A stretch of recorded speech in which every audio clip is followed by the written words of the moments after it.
and do get these things because they do have really good casting. Like you look at like Loki or Doc, or Tim Rozon is wonderful in that role, and he's so charismatic. And even though he's such an asshole, like you just want to watch him on screen.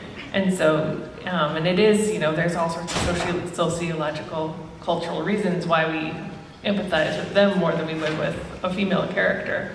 But so are you saying part of the root of the like appeal of bad boys thing and like the boring, wholesome dude is that they're just casting all the like charismatic dudes as the like villainous guys? I think villains have much better plots than. That's also fair. Yeah. But I actually thought that's what they were doing with Dolls though. Yeah, Dolls like hot AF. Yeah, and he got to be wholesome, but also kind of had his own darkness.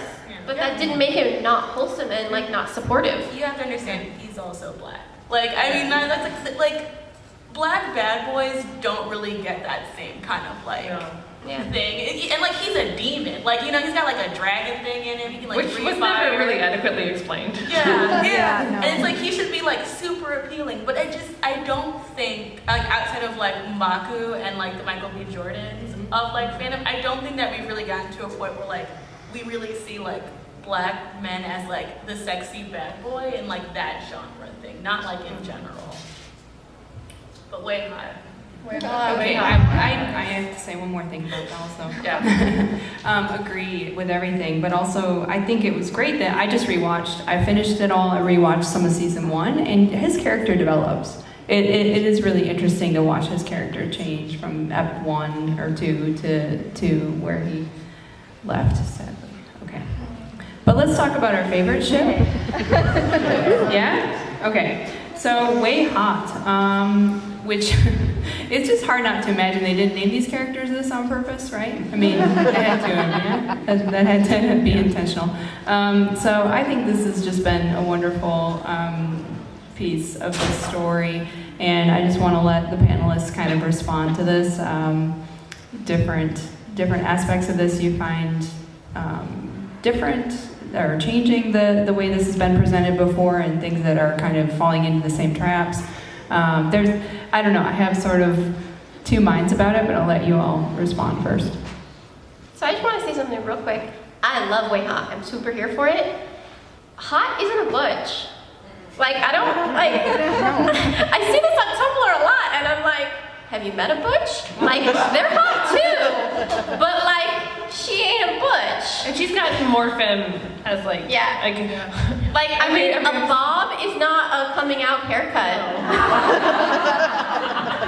I guess unless you're coming out as a mom who has like a 1-year-old, because that's what I did. I don't know. It was so refreshing. Like we talked about Xena, and all these. There's so much.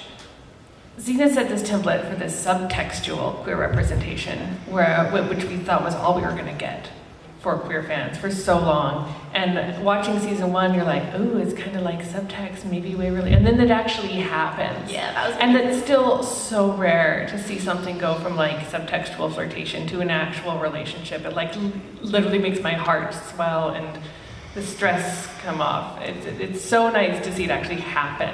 To see its very existence brings me joy. I really love also that we see Waverly actually like realizing that she's bi and then accepting it, and then that we also see her community accepting it. Like, she doesn't get pushback. She doesn't get like, oh, well, you dated that guy, you've never even been with the woman, how do you even know? So like that was just really nice, because you really don't see it very often. I feel like Waverly and Bo Dennis from Lost Girl, like the two Yes. of like my bisexual sandwich. It's like, Waverly has this beautiful wholesomeness to her. Like, she's sexy and she's flirty, but Wavy's Gabrielle. she's she like, is. the same crop top thing she would wear too. She's just so wholesome and fun and cute, and I love their like domesticity as a couple. I like that it's just really, really boring. I like that they're boring overall. Yeah. Like, I'm glad that they don't have any weird like drama that usually comes to these couples. It's just a natural progression. I was a little, the Nicole wife thing, when that happened, I was like, let's give it, let's don't do this. But overall, I think that the couple has just been like so positive, because it just shows you can like, one, like have a bisexual character be bisexual, and it's like not gonna be a crazy thing, thank you. But also that you can have a functional queer relationship where they can just be boring. Yeah, and like have like fun with each other and be cute. the drama comes from them facing monsters. It doesn't come from within their relationship and conflicts. You know, you don't have to worry like every episode, like, is this going to be the episode where they break up? Like they're solid, and that's, you know, nice and unstressful if you're.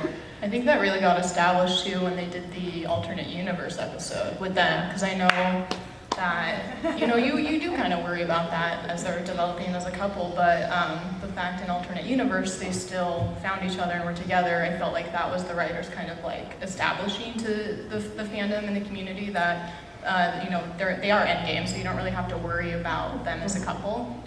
Yeah, and they'll be then they can be separated by circumstance, but they're not separated in their relationship. I will say something possibly controversial. I do not like Waverly's bangs. I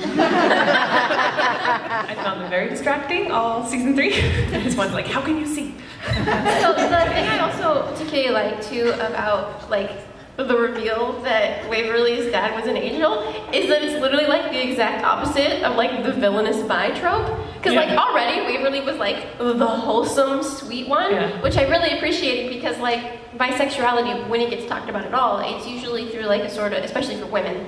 I mean, if you're a dude and you're bisexual, do you even exist? you're a unicorn. Except unicorns can be on TV. Oh, so you're Quentin and Elliot from The Magician. But so it was really cool because it's just it's not presented in sort of like a titillating, or it doesn't make her a bad girl. Often you kind of see that. It's like you often, when bisexuality is frankly usually just implied through one scene, for a female character, it's to give her this edgy backstory. So you know she's complex.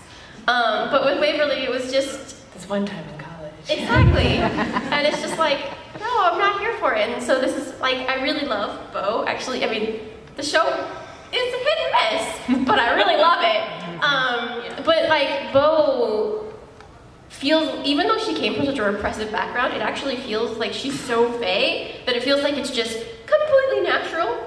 And like, of course people are fluid, like repressed humans. But with Waverly, like she had to come to it, and it didn't like affect her wholesomeness, and it was like a very real kind of experience. So I have to do a quick poll based on the controversial bang statement. Look, you can't even see her eyes. Poll the audience. Who likes her the face. bangs? Who likes the fringe? Yeah. Who doesn't like the fringe? That's right. Okay. Who doesn't know what we're talking about? somebody tag her on Twitter.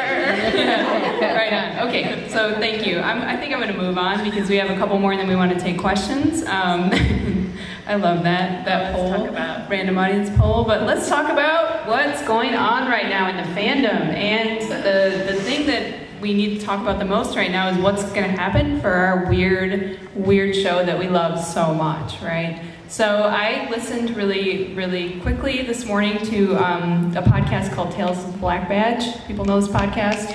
And they have a great, one of their more, maybe there's people here from it, sorry, I don't recognize you in person. One of their most recent episodes, they summarize everything that's going on with this, and it's really laid out well, so I recommend that. And they talk about what's going on and why and what their current efforts are and how the decisions have been made to be strategic about the lobbying effort. So they do have a website, I believe it's called fightforwynonna.com, where you can go and kind of keep up to date on the most recent developments. But as far as, and I'll let panelists chime in, but as far as I understand, the issue is not, because it was confusing to me as a fan, because Sci-Fi had ordered seasons 4 and 5, right? And this show has had to be fought for before, after season 1 aired on Sci-Fi. Like there was a concerted effort to get it renewed, and it was. But my understanding is with the production company, right, and the funding, Sci-Fi paid 50% of the cost, and IDW is in charge of finding the other 50% of the money. Unfortunately, IDW is having some serious financial issues, including not being able yet to sell the streaming rights. That's why season 3 is not on Netflix yet. And so IDW is trying to find the cash in order to start production. And it's very messy, and it's a lot about like this Netflix money spigot that has affected so many shows, like One Day at a Time, like Shadowhunters. And it's all very financial, but hopefully they get their shit together. But I was gonna ask if we could, everyone could, I'm gonna take a video, if we could all yell "Fight for Wynonna." I'm like, right? Yeah. What are we gonna do? Fight for Wynonna! Thank you. Go ahead, do it again. Can they be louder? Go again. I can be louder, and I can do it in the landscape. Yeah. That was practice. You can be louder. Come on. Be louder. You can do this. We're louder. gonna do Fight for Wynonna! Yeah. I'm gonna tweet that. Thank you. Yeah, so one thing that they're doing, that this is a picture of, and then I'll let people talk, is they're actually taking over billboards in Times Square, which is amazing. Like, fans just started doing this on their own, and I think they got a real these are real billboards, but they got a non-digital billboard. An analog billboard. And a what? And an analog. That's The analog billboard in Los Angeles. Right. That's what I was going for. And I don't know if anyone saw Tim's Twitter last night. Tim and Michael were down in Times Square with fans. So I'll let panelists respond to what they think's gonna happen. Speculation. I think we're gonna get season 4 and season 5. As far as how it's gonna happen, I'm not really sure. I know the last I saw, IDW was maybe looking at selling since they can't finance it. So maybe they're gonna sell it and someone else is gonna produce it. It'd be nice to see it in slightly more competent corporate hands, because IDW has been working on like Lock and Key for like 2 years. Yeah, but they did themselves in because they did the Hulu pilot that never launched. That Hulu pilot cost like $13 million. $13 million, and then it didn't get picked up by Hulu, so IDW ate